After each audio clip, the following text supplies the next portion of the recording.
یا مصطفیٰ یا مجتبی صلی علی مرحبا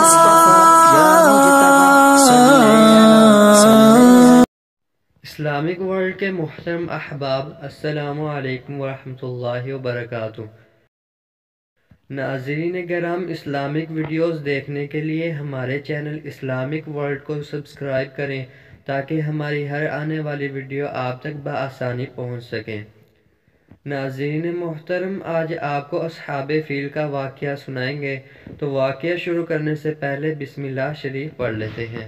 بسم اللہ الرحمن الرحیم۔ شروع اللہ کے نام سے جو بڑا مہربان نہایت رحم والا ہے۔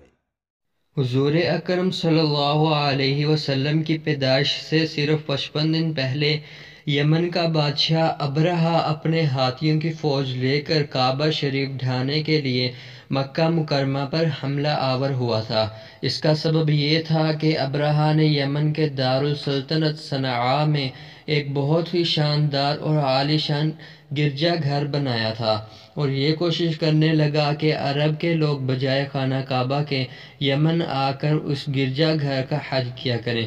جب مکہ والوں کو یہ معلوم ہوا تو قبیلہ کنانہ کا ایک شخص غیظ و غضب میں جل بھن کر یمن گیا اور وہاں جا کر گرجا گھر کو نجاست سے لت پت کر دیا۔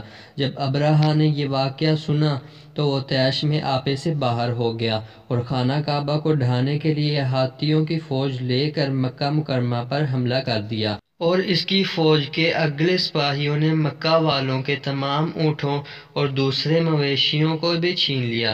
اس میں سے 200 یا 400 اونٹ حضرت عبد المطلب کے بھی تھے۔ حضرت عبد المطلب کو اس واقعے سے بڑا رنج پہنچا، چنانچہ آپ اس معاملے میں گفتگو کرنے کے لیے اس کے لشکر میں تشریف لے گئے۔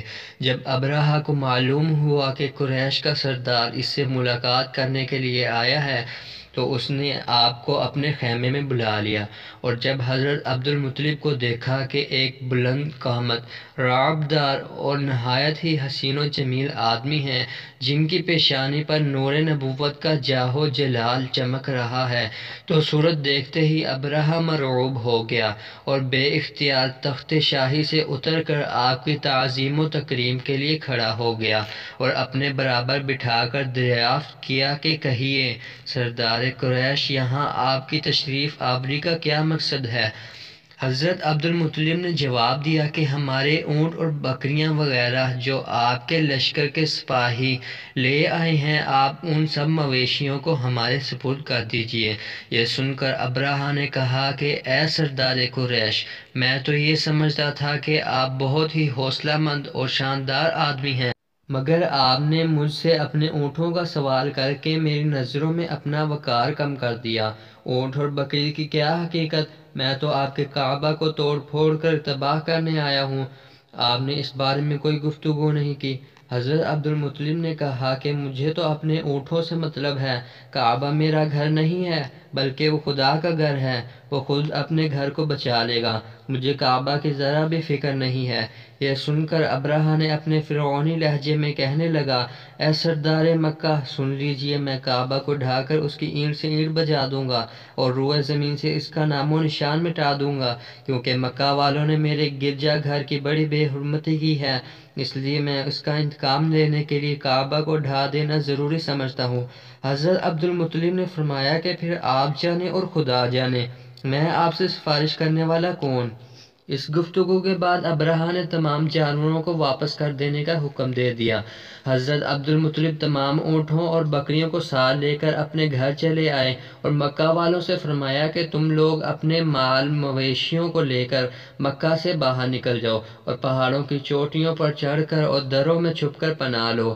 مکہ والوں سے یہ کہہ کر پھر خود اپنے خاندان کے چند آدمیوں کو ساتھ لے کر خانہ کعبہ میں گئے اور دروازہ پکڑ کر انتہائی بے قراری اور گریہ زاری کے ساتھ اللہ تعالیٰ کی بارگاہ میں اس طرح دعا مانگنے لگے، اے اللہ، بے شک ہر شخص اپنے اپنے گھر کی حفاظت کرتا ہے، لہٰذا تو بھی اپنے گھر کی حفاظت فرما اور صلیب والوں کو صلیب کے پجاریوں کے مقابلے میں اپنے اطاعت شعاروں کی مدد فرما۔ حضرت عبد المطلب نے یہ دعا مانگی اور اپنے خاندان والوں کو ساتھ لے کر پہاڑ کی چوٹی پر چڑھ گئے اور خدا کی قدرت کا جلوہ دیکھنے لگے۔ ابرہہ جب صبح کو کعبہ ڈھانے کے لیے اپنے لشکر جرار اور ہاتھیوں کی قطار کے ساتھ آگے بڑھا اور مقام مخمس میں پہنچا تو خود اس کا ہاتھی، جس کا نام محمود تھا، ایک دم بیٹھ گیا۔ اسے اٹھانے کی بہت کوشش کی اور بار بار للکارا، مگر ہاتھی نہیں اٹھا۔ اسی حال میں قہر الہی ابابیلوں کی شکل میں نمودار ہوا اور ننھے ننھے پرندے، جن کی چونچ اور پنجوں میں 3 کنکریاں تھیں، سمندر کی جانب سے حرم کعبہ کی طرف آنے لگے۔ ابابیلوں کے ان بادل جیسے لشکروں نے ابرہہ کی فوجوں پر اس زور و شور سے پتھروں کی بارش کر دی کہ دیکھتے ہی دیکھتے ابرہہ کے لشکر اور اس کے ساتھیوں کے پرخنچے اڑ گئے۔ ابابیلوں کی پتھروں کی بارش اور اللہ تعالیٰ کے قہر و غضب کی ایسی مار تھی کہ جب کوئی کنکری کسی فیل سوار کے سر پر پڑتی تھی تو وہ اس آدمی کے بدن کو چیرتی ہوئی ہاتھی کے بدن سے پار ہو جاتی تھی۔ ابرہہ کی فوج کا ایک آدمی بھی زندہ نہیں بچا اور سب کے سب ابرہہ اور اس کے ہاتھیوں سمیت اس طرح ہلاک و برباد ہو گئے، ان کے جسموں کی بوٹیاں ٹکڑے ٹکڑے ہو کر زمین پر بکھر گئیں۔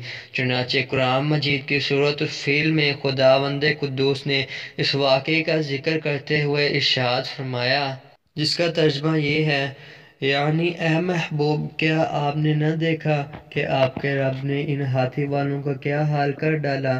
کیا ان کے داؤں کو تباہی میں نہ ڈالا اور ان کے پرندوں کی ٹکڑیاں بھیجیں تاکہ انہیں کنکر کے پتھروں سے ماریں تو انہیں چبائے ہوئے بھس جیسا بنا ڈالا۔ جب ابرہہ اور اس کے لشکروں کا یہ انجام ہوا تو حضرت عبد المطلب پہاڑ سے نیچے اترے اور خدا کا شکر ادا کیا۔